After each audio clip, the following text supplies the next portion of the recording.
اعوذ باللہ من الشیطان الرجیم بسم اللہ الرحمن الرحیم۔ آج آپ نے یہ جو موضوع دیا ہے ڈاکٹر صاحب، قرض اور اس کی ادائیگی، مجھ جیسے امام الغربا نے تو قرض اٹھا کے عید منائی ہے، تو جو عید کی خوشیاں ہیں اس قرض کی ادائیگی پہ بات کہلوا کے ان خوشیوں کو کیوں برباد کرنا چاہتے ہیں؟ تو یہ موضوع اگر آئندہ اتوار کے لیے رکھ لیا جائے۔ میں جب اس دروازے میں داخل ہو رہا تھا تو مجھے ایک خیال ہوا کہ آج ابتدا میں ایسی چیز پر گفتگو کی جائے جس سے ہم سب بہت ہی اچھی طرح واقف ہیں، تو وہ چیز جس سے ہم ہمیشہ سے واقف ہیں اس سے واقفیت حاصل کر لی جائے۔ الحمدللہ ابھی مسلمانوں نے عید منائی ہے، تو اس کے ریفرنس سے وہی موضوع میرے ذہن میں آیا، اور وہ چیز ہے جسے ہم خوشی کے نام سے جانتے ہیں۔ ہم میں سے ہر آدمی یہ سمجھتا ہے کہ ہم اس وقت تک خوش نہیں ہو سکتے جب تک کہ ہمارے پاس خوشی کی کوئی وجہ نہ ہو۔ یہ عجیب بات ہے، ہم اپنی روزمرہ کی زندگی میں جب کسی شخص کو خوش دیکھتے ہیں تو ہمارا پہلا سوال یہی ہوتا ہے کہ کیا بات ہے، بہت خوش نظر آ رہا ہے۔ تو کہیں لاشعور میں ہماری یہ بات موجود ہے کہ ہمارے خوش ہونے کے لیے کسی وجہ کا ہونا بڑا ضروری ہے۔ یہ عجیب سی چیز ہے، حالانکہ خوش ہونے کے لیے کوئی وجہ نہیں چاہیے، یہ خوشی خود ہمارے اندر سے پیدا ہوتی ہے، اور مزہ یہ ہے کہ خوشی ان چیزوں سے جنریٹ ہوتی ہے جس کا ہم سمجھتے ہیں کہ اگر یہ چھن جائے، اس میں کمی واقع ہو جائے تو ہمارے لیے صدمے کا باعث ہوگی، تو ہم اس چیز کو سینے سے لگا کے رکھتے ہیں۔ لیکن لطیفہ یہ ہے کہ سینے سے لگا کے رکھنے کے باوجود وہ چیز چھن جاتی ہے، وہ ہے ہمارا اپنا مال و دولت۔ آپ زندگی میں بہت سے فقیروں سے آپ کی ملاقات ہوئی ہوگی، فقیر بمعنی بیگر نہیں کہ بمعنی درویش میں بات کر رہا ہوں۔ عام طور پر ان درویشوں کے پاس کھانے کو فوڈ آئٹمز نہیں ہوتی، ان کو معلوم نہیں ہوتا کہ اگلے وقت کا کھانا ہمیں ملے گا یا نہیں ملے گا، رہنے کے لیے کوئی پراپر جگہ نہیں ہوتی، پہننے کو پورا کپڑا نہیں ہوتا۔ لیکن عجیب بات ہے کہ یہی لوگ وہ ہیں جو ہر وقت خوش نظر آتے ہیں۔ وہ وجہ کیا ہے؟ کیا چیز ہے جو انہیں اتنے بظاہر دنیاوی طور پر برے حالات میں رہتے ہوئے بھی خوشی دے دیتا ہے؟ تو اگر ہم فقیر کی زندگی کو ذرا غور سے دیکھیں، قریب سے جا کے گہرائی سے اسٹڈی کریں، اس کی کرامات میں، اس کے مستجاب دعوات ہونے میں کھو نہ جائیں، اس کی زندگی کو ہم اگر گہرائی سے دیکھیں گے جب، تو ہمیں یہ پتہ چلے گا کہ باوجود اس کے کہ اس کے پاس دنیاوی آسائشیں نہیں ہیں، اس دنیا کی کسی بھی معیار پر اسے ہم پرکھیں، by any standards, by any yardstick, تو پتہ یہ چلے گا کہ وہ ورلڈ بینک کی زبان میں پاورٹی لائن سے نیچے زندگی گزار رہا ہے، اس کے باوجود وہ خوش ہے۔ تو جب ہم اس کی زندگی کا مطالعہ کرتے ہیں، ایک چیز دکھائی دیتی ہے کہ فقیر صرف دینے میں یقین رکھتا ہے، نہ صرف یقین رکھتا ہے بلکہ اس پہ عمل کرتا ہے، گرچہ اس کے پاس دینے کو کچھ ہے نہیں۔ جب اس کے پاس دینے کے لیے کوئی میٹیریل چیز نہیں ہوتی تو لوگوں کے دکھ درد سن کے انہیں تسلی دے دیتا ہے، پھر بھی دیتا ہے کچھ نہ کچھ، چاہے وہ تسلی کیوں نہ ہو، اور اگر اس کو کچھ میسر آ جائے جو اس کی اپنی ضروریات سے بھی کہیں کم ہے، اس کے باوجود وہ دوسروں کو دے دے گا۔ ایک تو وہ دینے میں یقین رکھتا ہے،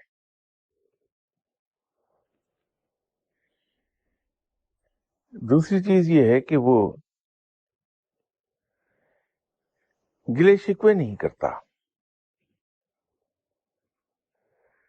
کوئی شخص اسے کتنا ہی نقصان کیوں نہ دے دے، کتنی ہی اس کی مخالفت کرتا چلا جائے، کتنی ہی دشمنی اس سے کر دے، وہ شکایت زبان پر نہیں لاتا۔ گلے شکوے ایسی چیز ہے، شکایت کرنا ایسی چیز ہے جس سے آپ صلی اللہ علیہ وسلم نے بھی منع فرمایا۔ یہ دو چیزیں وہ ایکسرسائز کرتا ہے اور اس کے نتیجے میں خوشی اس کے اندر سے پھوٹتی ہے، یوں وہ دنیاوی طور پر تہی دامن ہونے کے باوجود خوش دکھائی دیتا ہے۔ ایک مغربی مفکر جنہوں نے بے تحاشا کتابیں لکھی اور زندگی کی مختلف جہتیں، مختلف پہلو ان پر کتابیں لکھی، وہ اپنی کتاب میں لکھتے ہیں، مجھے سچی خوشی کی تلاش ہوئی۔ میں یہ جاننا چاہتا تھا کہ دنیا میں کوئی شخص ایبسولوٹ ٹرمز میں بھی خوش ہے یا نہیں ہے، حقیقی خوشی کسی کو حاصل ہے یا نہیں۔ تو وہ اس نے دنیا کا دورہ شروع کیا، اس ضمن میں ہیڈز آف دی اسٹیٹ سے بھی وہ ملا، سینئر گورنمنٹ فنکشنری سے ملتا رہا، بزنس مین سے ملا، زندگی کے ہر شعبے سے تعلق رکھنے والے مشہور و معروف لوگ جو تھے ان سے وہ ملا، لیکن بقول اس کے مجھے حقیقی معنوں میں کوئی خوش انسان دکھائی نہیں دیا۔ تبت کے قریب پائے جانے والے جنگلات میں تھا اور اس کے بعد اسے تبت جا کے اپنا یہ وزٹ ٹرمینیٹ کر دینا تھا۔ تبت سے پہلے جو جنگلات آتے ہیں ان جنگلات میں اسے ایک سادھو ملا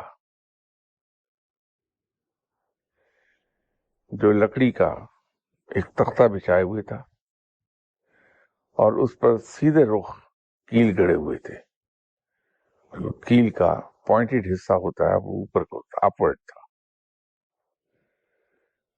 اس سادھو نے جسم پر سفید مٹی، ملتانی مٹی وہ ملی ہوئی تھی، اور اس تختے پر، کیلوں پر وہ لیٹا ہوا تھا. کیلوں کے چبھنے سے اس کے جسم سے خون رس رہا تھا. تو اس برطانوی مفکر کے بقول کہ میں نے دیکھا کہ وہ دنیا کا واحد آدمی ہے جو حقیقی معنوں میں خوش ہے، لیکن جس انداز میں اسے خوشی ملی ہے، اس انداز کو دیکھ کے میں نے سچی خوشی سے توبہ کر لی. وہ برطانوی مفکر ہے، خدا کے وجود سے منکر. وہ ایک چیز کو نہیں بھانپ پایا کہ انسان کو سچی خوشی ملے گی ہی دوسروں کے لیے دکھ اٹھانے سے. سچی خوشی ملتی ہی دکھوں کے ذریعے سے ہے، اس کے بغیر سچی خوشی ہمیں حاصل نہیں ہوگی. جو کسی زمانے میں نے عرض کیا تھا کہ جب ہم قرب الہی کے لیے سفر جاری کرتے ہیں تو اس سفر کی ابتدا میں رب تعالیٰ انسان کو چکی کے دو پارٹوں کے درمیان پیس کے اس کا سرما بنا دیتا ہے. ایسا نہیں کہ معاذ اللہ تعالیٰ کو کوئی مزہ آتا ہے انسان کا سرما بنانے میں، بلکہ اس کے پیچھے بہت سی حکمتیں ہیں. جیسے اسلام کی ابتدا نفی سے ہوتی ہے، نیگیشن سے. کوئی شخص اس نیگیشن میں گئے بغیر مسلمان ہو ہی نہیں پاتا. کسی بھی غیر مسلم کا مسلمان ہونے کے لیے کلمہ پڑھنا ضروری ہے، اور کلمے کی ابتدا نفی سے ہے، لا نہیں ہے. تو اسلام میں تو سلامتی کی ابتدا ہی نیگیشن سے ہے. اسلام کا اصل مطلب سلامتی ہے، تو اس کی ابتدا نفی سے ہے.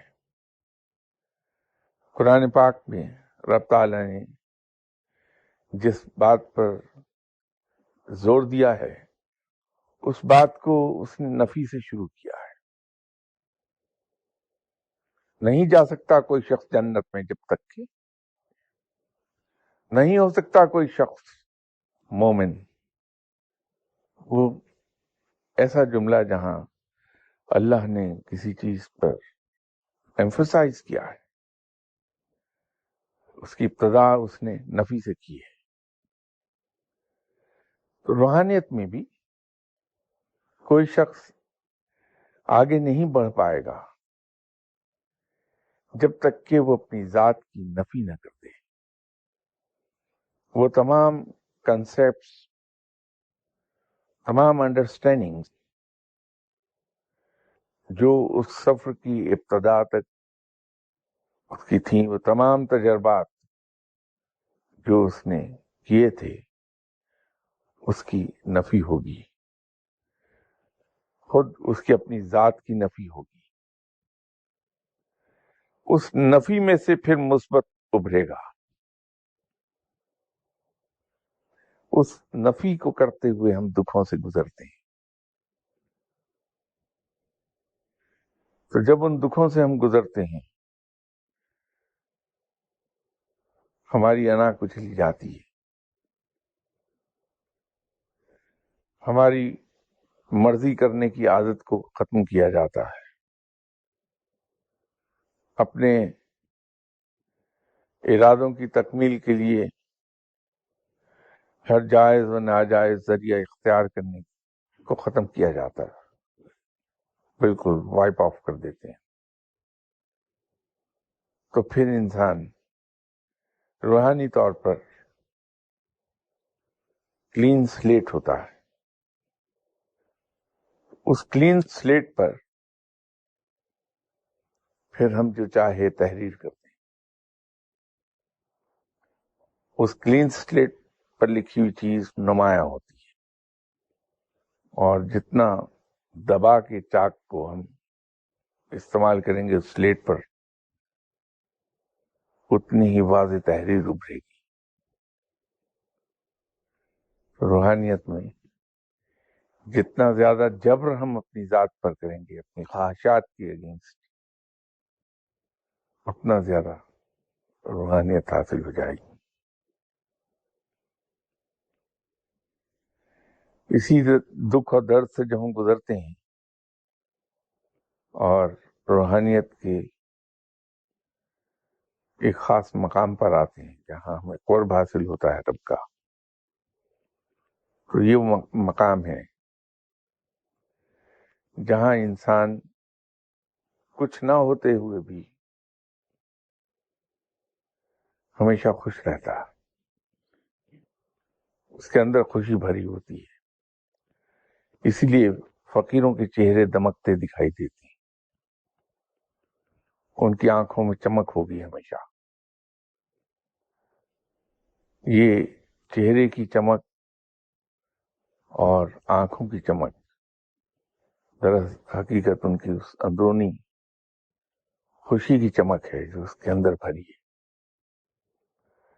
لیکن پھر دوبارہ وہ بات دہرا دوں گا میں، اس مقام پر پہنچنے کے لیے ہمیں دوسروں کو کچھ دینے کی عادت ڈالنا ہوگی۔ اگر ہمارے پاس کسی کو تسلی دینے کے لیے بھی الفاظ نہیں ہیں تو کم از کم ہم دوسرے کو ایک مسکراہٹ تو دے سکتے ہیں۔ دیا جانا چاہیے، ہمیشہ ہمیشہ دینے کا پروسیس جاری رہے، دوسروں کو دیتے رہیے، رب آپ کو اندر سے بھر دے گا، رب آپ کی ضروریات کا ذمہ دار ہو جائے گا، اور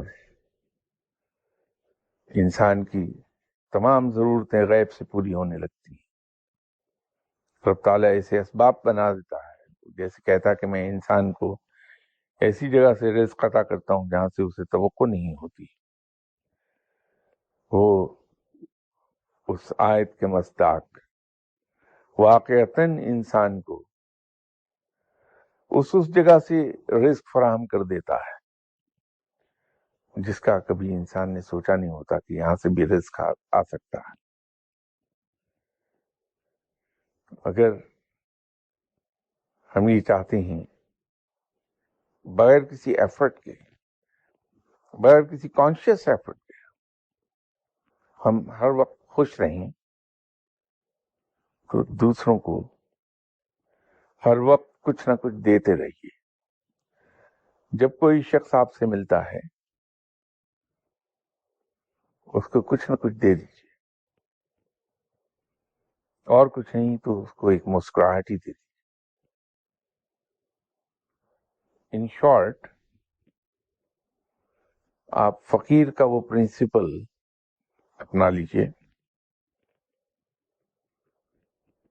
کہ میری خوشیاں سب کی ہیں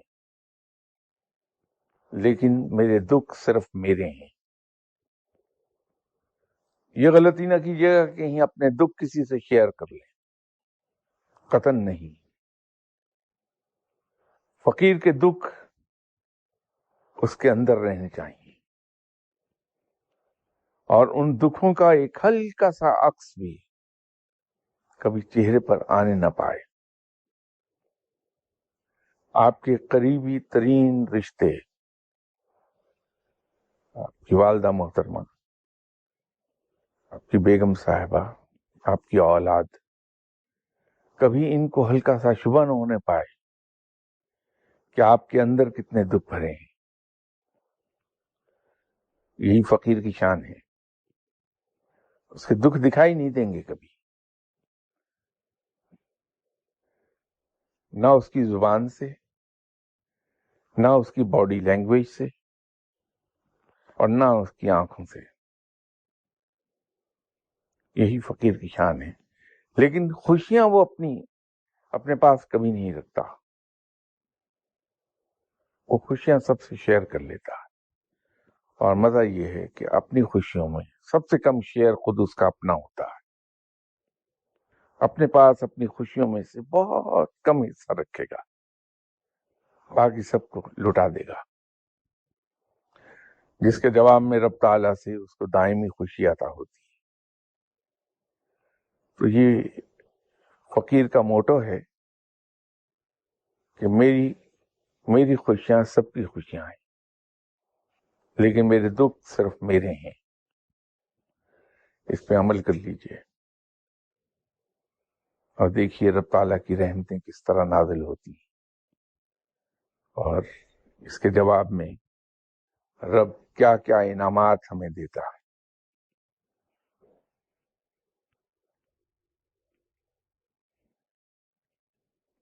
اور اس سلسلے میں کوئی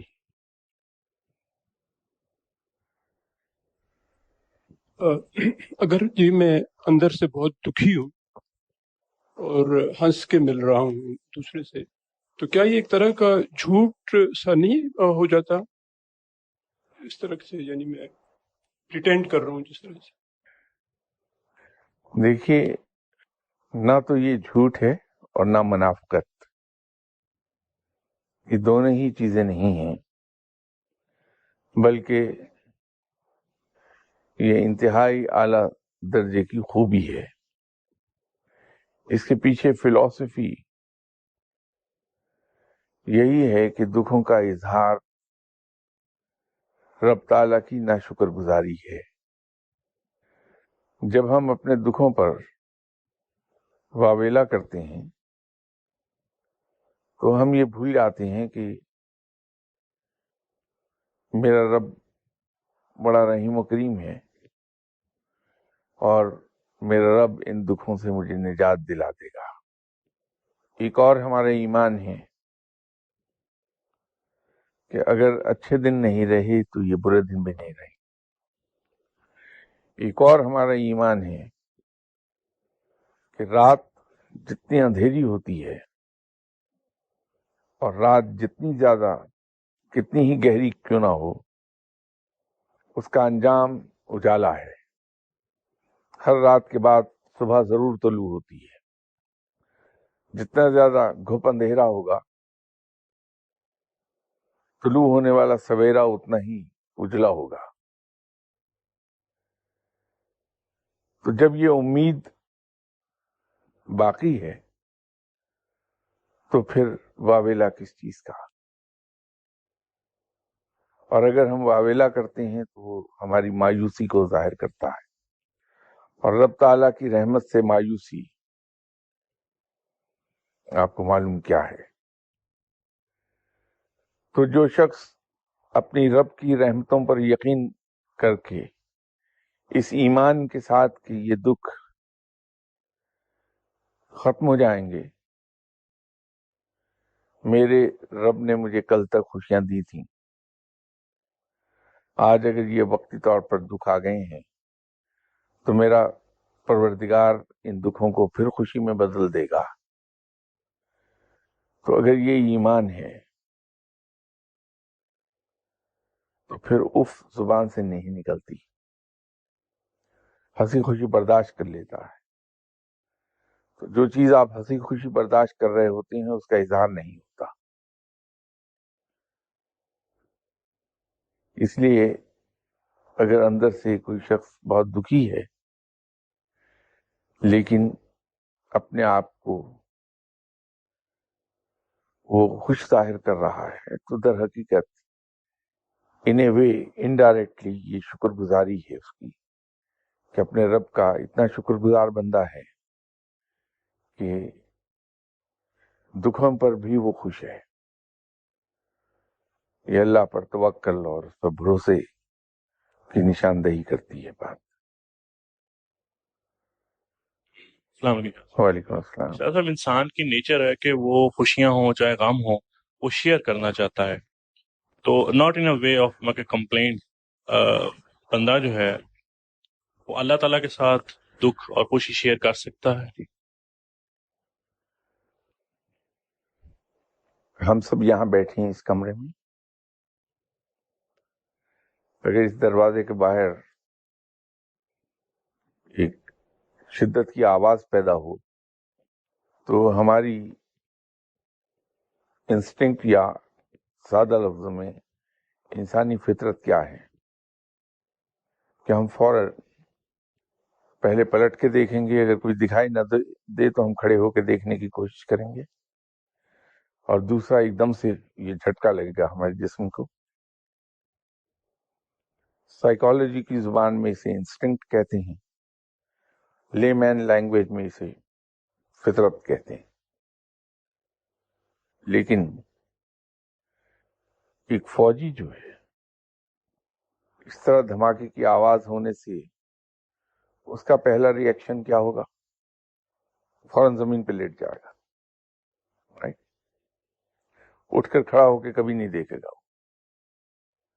کیوں؟ انسانی فطرت تو یہ ہے کہ وہ پلٹ کے ضرور دیکھے گا، کھڑے ہو کے دیکھے گا۔ وہ فوجی بھی تو انسان ہے۔ فرق کہاں آیا ہے کہ اس کی ٹریننگ نے، اس کی تعلیم نے اس کی اس فطرت کو بدل کے اس کو ریپلیس کر دیا ہے ایک اور چیز سے، کہ جہاں وہ دھماکے کی آواز سنے گا فوجی فوراً لیٹ جائے گا۔ تو اسی لیے تو ان چیزوں کا انعام بہت ہے کہ انسان کو ان چیزوں سے لڑنا پڑتا ہے اور اپنی ٹریننگ کرنی پڑتی ہے۔ اس فطرت کا حصہ، چاہے دکھ ہو یا خوشی، اسے شیئر کرنا چاہتا ہے۔ اس کا آدھا حصہ تو قائم رہنے دیتا ہے کہ اپنی خوشیوں کو شیئر کرواتا ہے دوسروں کے ساتھ، لیکن باقی آدھے حصے کو وہ اپنے کنٹرول میں لے آتا ہے اور اس خوبصورتی سے چھپاتا ہے کہ کسی کو پتہ ہی نہیں چلتا کہ یہ دکھی بھی ہے۔ یہ جو اسے قابو میں لانے کے لیے انسان کو محنت کرنا پڑتی ہے، اسی کا اجر اللہ سے اس کا بے پایا ملتا ہے۔ ایک صاحب نے سوال دیا ہے کہ مولا کائنات اور مشکل کشا کا کیا مطلب ہے، اور یہ مقام کس کو حاصل ہے؟ اس پر ایک زمانے سے بحث چلی آ رہی ہے مسلمانوں کی مختلف مکتب فکر کے لوگوں کے درمیان۔ اگر اسٹرکٹلی دیکھا جائے، حاجات پوری کرنے والا، مشکلوں کو آسان کرنے والا تو صرف رب ہے۔ یہ قوتیں رب ہی کے پاس ہیں۔ لیکن اگر کوئی شخص اللہ کے بندوں پر اتنا مہربان ہو جائے کہ اپنے پاس جو مال و زر ہے، جسمانی قوت ہے، ذہنی قوت ہے، ان سب کو وقف کر دے دوسروں کے فائدوں کے لیے، تو کسی شخص کی بڑائی کو ظاہر کرنے کے لیے استعارن اگر یہ استعمال کر لیا جائے تو صورتحال مختلف ہو جائے گی۔ بالکل اسی طرح جیسے شاعر چہرے کو کھلے قرآن سے تشبیہ دیتے ہیں۔ آپ نے بہت سی غزلیں دیکھی ہوں گی مختلف شعراء کی، جس میں انہوں نے جن کی بھی شان میں وہ غزل کہی، ان کے چہرے کو یہ بتانے کے لیے کہ کس قدر خوبصورت چہرہ ہے، اس کو کھلے قرآن کی تشبیہ دی ہے۔ تو کسی انسان کا خواب وہ کتنا ہی خوبصورت کیوں نہ ہو، چہرہ قرآن کا مقابلہ تو نہیں کرتا، لیکن اس پر اعتراض نہیں ہے۔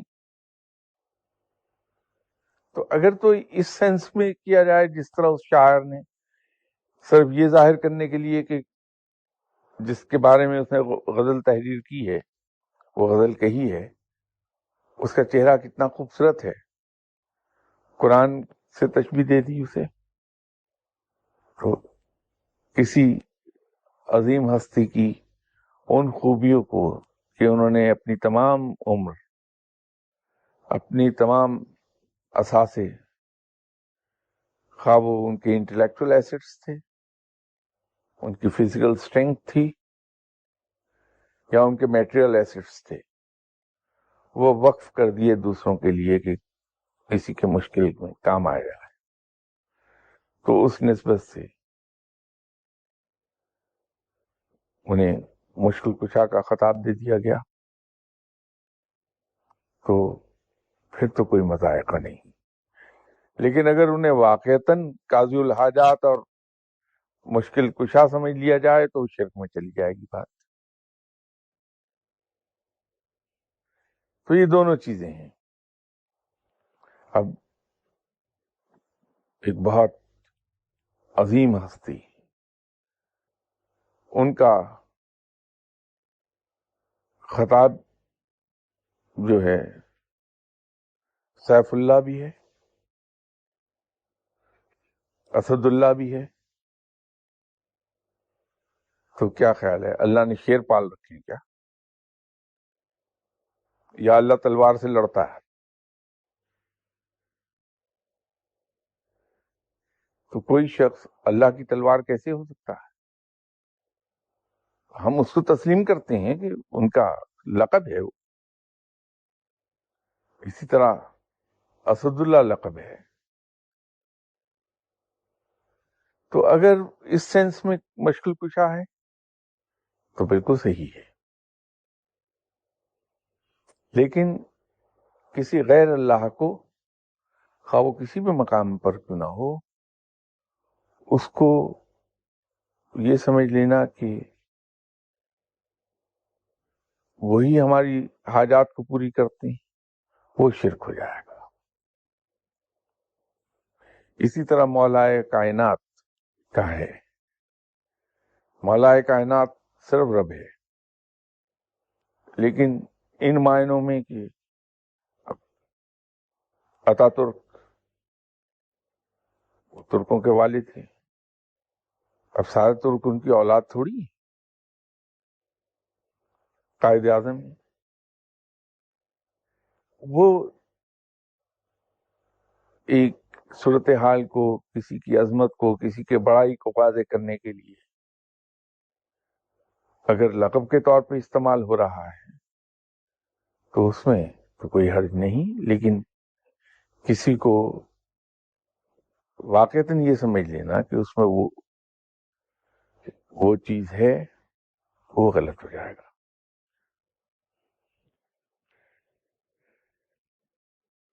یہ سوال ایسا ہے کہ مرنے کے بعد جب انسانی روح عالم برزخ میں چلی جاتی ہے تو قبر کے عذاب کی وعید جو سنائی جاتی ہیں، اس کا روح پر کوئی اثر ہے؟ اس کی وضاحت کر دی جائے.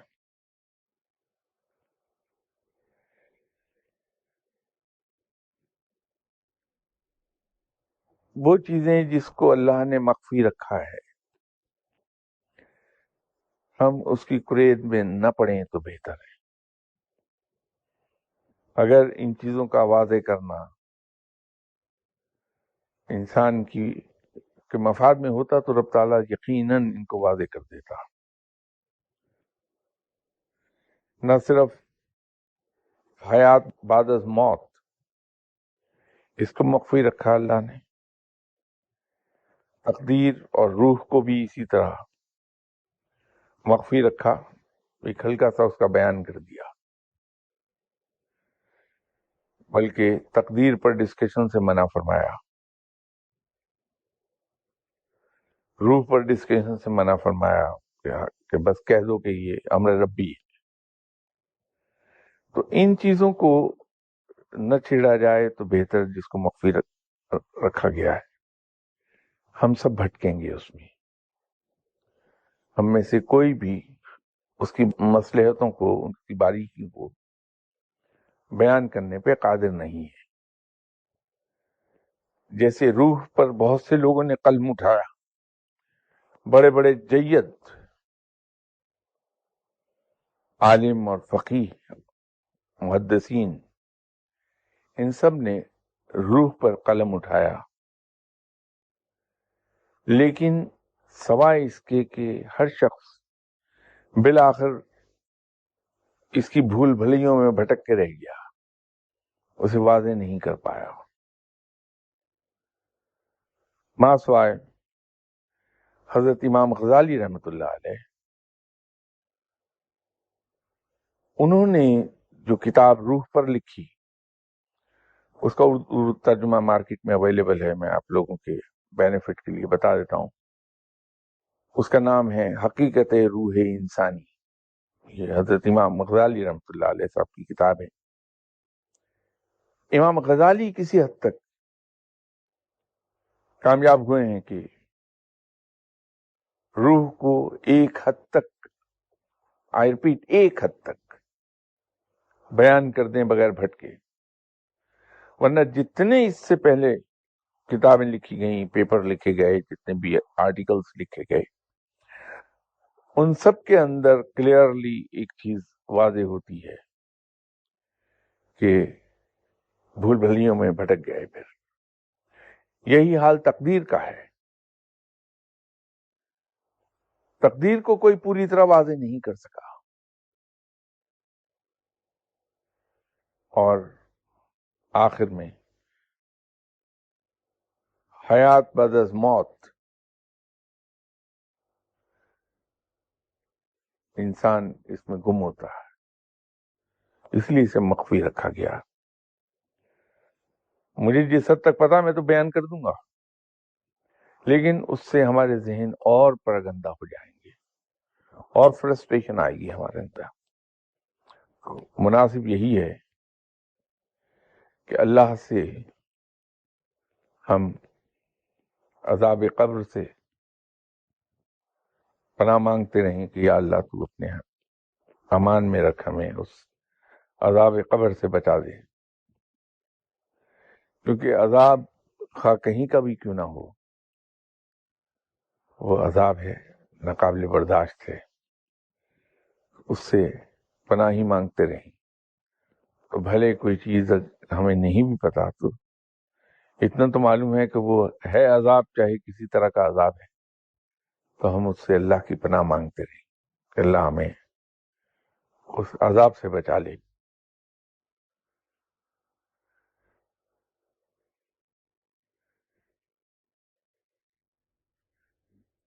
ری انکارنیشن مسئلہ آواگون کو کہتے ہیں۔ ہندو مائتھالوجی کے مطابق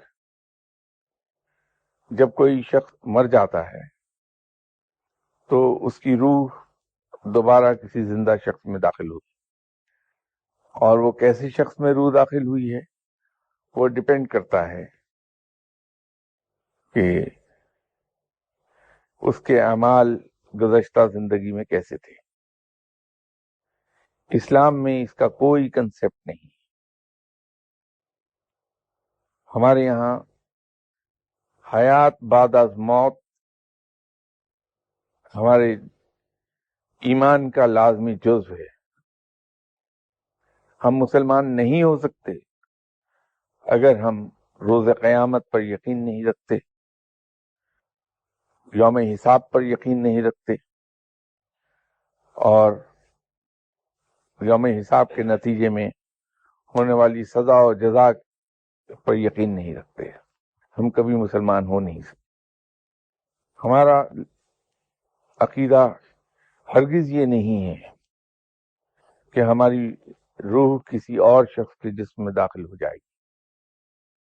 ہاں، ہم روز حساب اٹھائے جائیں گے، زندہ کیے جائیں گے، بالکل اسی طرح جس طرح اللہ نے ہمیں اس دنیا میں اللہ لایا تھا، وہ اس پر قادر ہے۔ اور ہمارے اعمال نامے ہمارے سامنے، ہمارے ہاتھوں میں دے دیے جائیں گے، اور اس پر بیس کر کے سزا و جزا کا فیصلہ کر دیا جائے گا،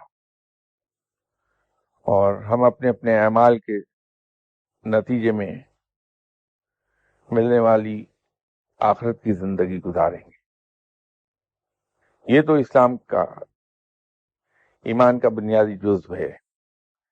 لیکن روح کسی اور کے جسم میں داخل ہو جائے، اس کے اسلام میں کوئی کنسیپٹ نہیں۔ البتہ یہ ہندوازم میں بڑا اسٹرانگلی مانا جاتا ہے اس کو۔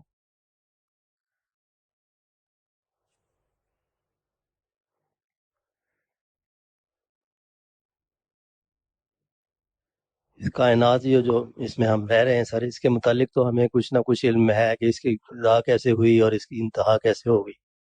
تو کیا اس سے پہلے بھی سر رب نے کبھی ایسی کائنات کوئی تخلیق کی، یا صرف یہی ایک؟ دیکھیے، اب دو چیزیں ہیں. ایک تو یہ زمین ہے، کرۂ زمین جس پر ہم رہتے ہیں، اس سے متعلق کچھ اور پلینٹس ہیں جو اس کے چاند کہلائیں گے. یہ کل کائنات کا ایک بڑا چھوٹا سا حصہ ہے. کائنات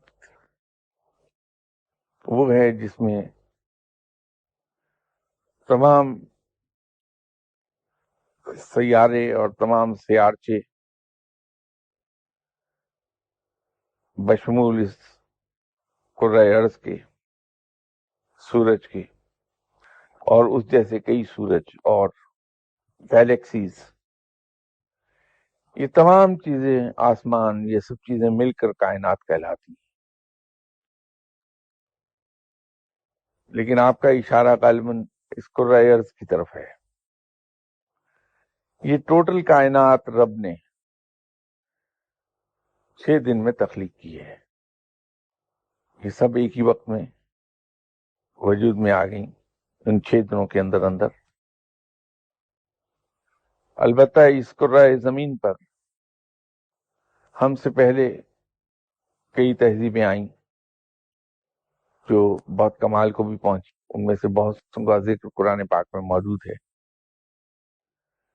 لیکن اپنے کچھ اعمال کی وجہ سے وہ تباہ کر دی گئی. تو جب سے کرۂ ارض پر حضرت آدم علیہ السلام تشریف لائے اور یہاں ان کی نسل بڑھنا شروع ہوئی، اس وقت سے یہ سلسلہ جاری ہے. بارہا تہذیبیں آئی. ابھی حال ہی میں ایک تہذیب دریافت کی ہے جو ایجپشین سویلائزیشن سے پہلے کی ہے، اور جو اس کے آثار ہمیں ملے ہیں، اس کی کچھ باقیات ملی ہیں زمین کی بہت گہرائی میں جا کے. جو آنکولوجسٹ ہیں ان کے اندازے کے مطابق وہ قوم ہم سے کہیں زیادہ تہذیب یافتہ تھی،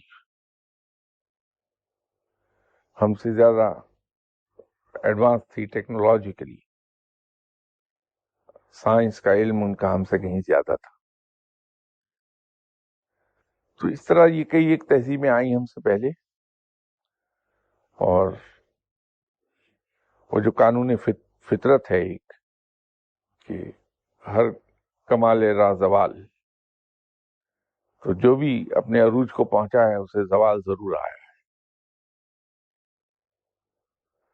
یہیں کسی نشست میں نے ذکر کیا تھا کہ اس بحر نور سے جو عرش پر ہے، اس سے 1,18,000 نہریں نکلی ہیں، اور وہ سب نہریں علوم کی ہیں.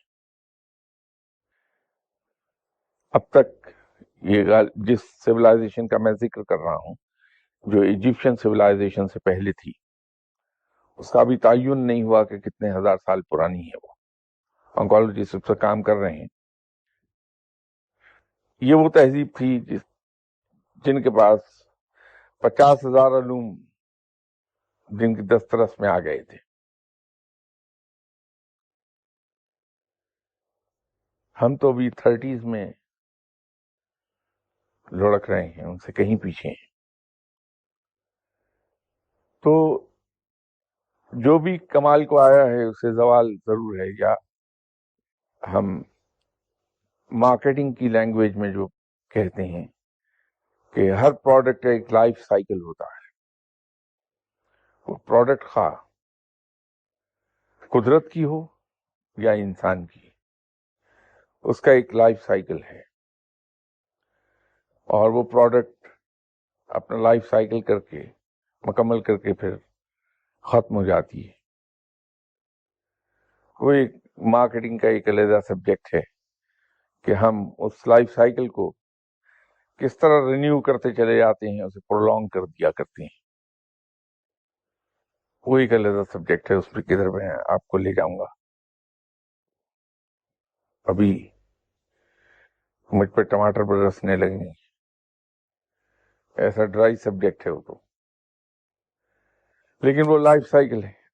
تو تہذیبوں نے بھی اپنے لائف سائیکل مکمل کیے اور پھر وہ ختم ہو گئی. وجوہات اس کی خواہ کچھ بھی رہی ہوں، لیکن اپنے زوال کو پہنچ گئی. اس لیے ہم سے پہلے بہت سی تہذیبیں آئیں اور ختم ہو گئی. قرآن میں ذکر ہے بہت سی تہذیبوں کا. شاہ صاحب، حج کے بارے میں کئی لوگوں سے سنا گیا ہے کہ بندہ جب حج کرنے جاتا ہے تو اس کے بعد وہ اس کے سارے گناہ معاف ہو جاتے ہیں اور دوبارہ جو ہے وہ مطلب ایسے ہی ہوتا ہے جیسے ماں کے پیٹ سے پیدا ہوا. اس سلسلے میں ذرا روشنی ڈالیے گا. اس میں کوئی شک نہیں کہ وہ لوگ جو اللہ کے گھر کی زیارت کو جاتے ہیں، وہاں حج کرتے ہیں، جن لوگوں کا حج اللہ قبول فرماتا ہے وہ واقعی گناہوں سے پاک کر دیے جاتے ہیں، بالکل اسی طرح جس طرح ایک نوزائیدہ بچہ گناہوں سے پاک ہوتا ہے.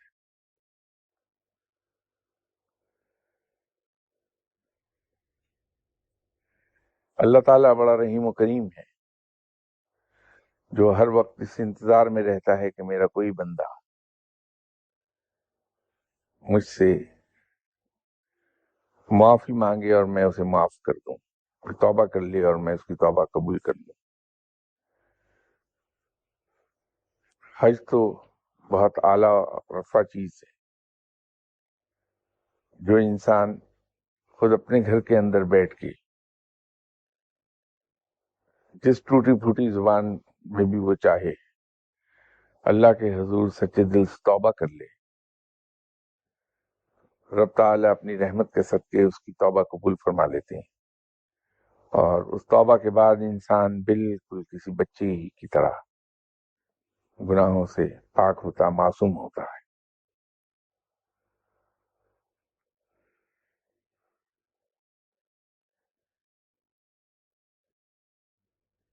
لیکن یہ تو آپ کے سوال کا جواب میں نے عرض کر دیا. تو اب آپ کے سوال کا جواب دینے کے بعد میں ایک ضرور گزارش کروں گا کہ صاحب آپ یا میں اس انتظار میں کیوں رہیں اور اس امید پر گناہ کیوں کرتے چلے جائیں کہ حج کو جائیں گے اور پھر کسی نیو بورن بیبی کی طرح بالکل معصوم ہوں گے، گناہوں سے پاک ہو جائیں گے. در حقیقت ہم مسلمان اب ہر چیز میں شارٹ کٹس کی تلاش میں رہتے ہیں. نمازیں بھی ہم وہ تلاش کرتے ہیں جس کے بارے میں کہیں سے کوئی روایت، کوئی حکایت، کوئی حدیث ہمیں ایسی ملے کہ ایک نماز 1000 سال کی نمازوں کے برابر ہے، تو وہ کہ چلیے ایک نماز پڑھ لیتے ہیں، 1000 سال کی نمازیں تو ادا ہو گئی. اللہ تعالیٰ نے تعلیم ہم کو یہ دی کہ دنیاوی معاملات میں دنیاوی کوشش ہم پر فرض ہے، ہمیں وہ کرنا ہے. جب ہم کوشش کر چکے ہیں تو پھر اللہ کے حضور دعا کرتے ہیں کہ یا اللہ ہم کمزور ہیں، ہم وہ ایفرٹ نہیں کر سکے جو ایفرٹ ہمیں کرنا چاہیے تھی. ہم جو قوتیں بھی تو نے ہمیں عطا فرمائی ہیں، ذہنی یا جسمانی، ہم نے ان قوتوں سے بھرپور کام لے کے اپنی کسی کوشش کر لی. تو مہربانی فرما اور ان کوششوں میں برکت دے دی اور اس کا وہ نتیجہ دے دے جو ہمارے بہترین مفاد میں ہو. یہ تو ہے وہ جو ایک مسلمان کا رویہ ہونا چاہیے. لیکن بدقسمتی سے ہمارے یہاں اب دعا پہلے ہے، اور اگر کہیں کسر باقی رہ جائے تو تھوڑی سی کوشش کر لی جائے. ہم اس رویے کو آ گئے. قرآن پاک رب تعالیٰ نے نازل فرمایا تھا کہ وہ ہمیں سیدھا راستہ دکھا دے. سیدھا راستہ کیا تھا؟ کہ ہمارے دل سے اس دنیا کی محبت نکال دے. تو جس دنیا کی محبت نکالنے کے لیے قرآن سبق دیتا ہے ہمیں، بدقسمتی سے ہم نے اسی قرآن کو یہی دنیا کمانے کا ذریعہ بنانا شروع کر دیا. ہم مختلف قرآنی آیات اور صورتیں پڑھتے ہیں اور اس لیے پڑھتے ہیں کہ ہمارے دنیاوی مسائل حل. تو یہ خود اپنی ذات پر ہم ظلم کرتے ہیں. اس سے سیدھی راہ سیکھنے کی بجائے جس سے وہ منع کر رہا ہے اسی کو کمانے کے لیے اسے استعمال کرنے لگ گئے. تو یہی حال حج کا ہے. اب حج کے بارے میں ایک شکایت آپ اکثر لوگوں کی زبان سے سنیں گے کہ صاحب طواف کے دوران جو دعا میں نے مانگی یا میدان عرفات میں جو دعا مانگی ہم نے، یہ جبل رحمت پر جو دعا مانگی وہ تو قبول نہیں ہوئی، لیکن دوسری دعا قبول ہو گئی فوراً.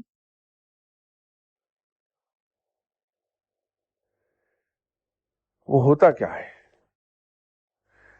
رب تو زبان نہیں دیکھتا کہ ہم زبان سے کیا کہہ رہے ہیں، رب تو دلوں کو دیکھتا ہے، نیتوں کو دیکھتا ہے. ہوتا یہ ہے کہ ہم جب طواف کر رہے ہوتے ہیں یا اور مناسک حج پورے کر رہے ہوتے ہیں تو زبان سے تو دعا آدمی کچھ اور مانگ رہا ہوتا ہے، سوچتا کچھ اور ہے. اگر میں دعا تو مانگ رہا ہوں کہ یا اللہ تو میرے گناہ معاف فرما دے، اور دماغ میں یہ ہے کہ وہ جو میں گندم کا ذخیرہ کرایا تھا پتہ نہیں اس کا ریٹ گرا ہے یا بڑھا ہے، اور اگر وہ ریٹ گر رہا ہے تو میرے بیٹے نے اس کو بیچ کے فارغ ہو گیا یا نہیں ہوا. سوچ میں یہ رہا. تو گناہ تو کیا معاف ہوں گے، وہ گندم والا مسئلہ ضرور حل ہو جائے گا کہ وہ دل میں وہ دعا سوچ رہا تھا وہی دعا قبول ہو گئی. تو یہ قصہ ہوتا ہے وہاں. یوں لوگ کنفیوژن میں پڑے ہوتے ہیں کہ دعا مانگی کچھ تھی قبول کچھ اور ہوئی ہے.